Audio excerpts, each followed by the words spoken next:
Hello all. My article on valuation of contingent consideration, more commonly known as earnouts, discusses the various valuation aspects of earnouts structured as a part of a purchase consideration in an M&A transaction.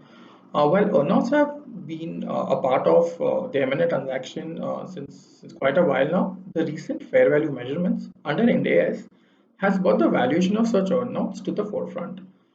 There are several intricacies with respect to the classification and the valuation of earnouts, which can have a substantial impact on the post-acquisition P&L of the acquiring entity.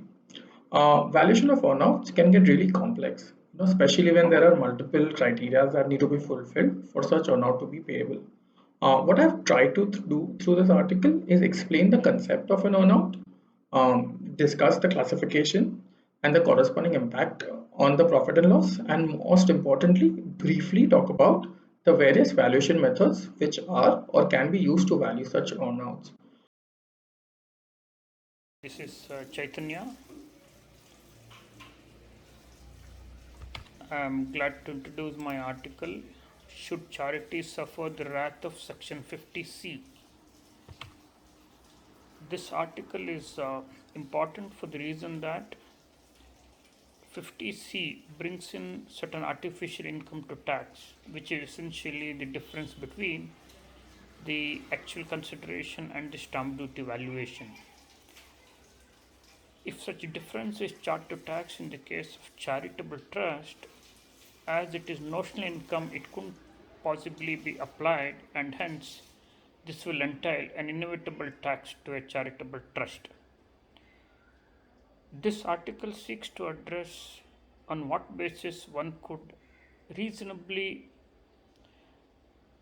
contend that Section 50C, which creates a fiction in the context of capital gains taxation, would not apply.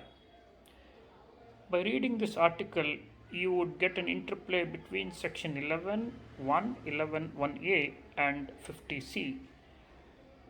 I wish you a very nice reading and a hopeful value addition. Thank you.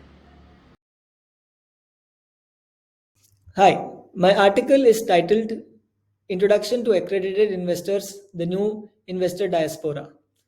The investment ecosystem in India is rapidly growing, with newer asset classes and alternate investment opportunities available for investors to explore. Balancing investment opportunities with risks is of paramount importance. Coupled with our fast growing startup ecosystem, the introduction of accredited investors is finally here.